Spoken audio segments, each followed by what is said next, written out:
Unser Geld. Wir arbeiten hart dafür. Wir sparen es und geben es aus.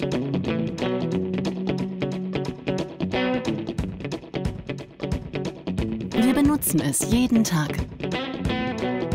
Aber wann haben Sie es sich das letzte Mal genau angesehen?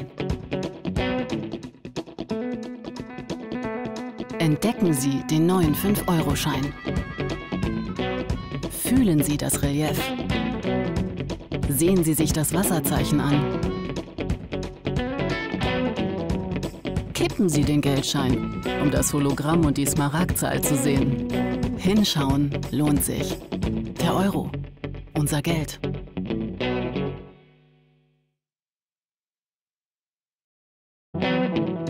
Wir sparen es und geben es aus. Wasserzeichen an. Kippen Sie den Geldschein, um das Hologramm und die Smaragdzahl zu sehen. Unser Geld. Wir arbeiten hart dafür.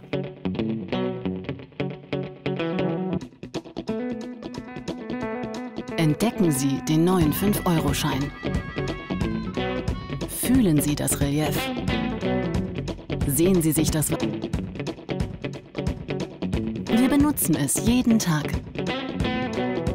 Aber wann haben Sie es sich das letzte Mal genau angesehen?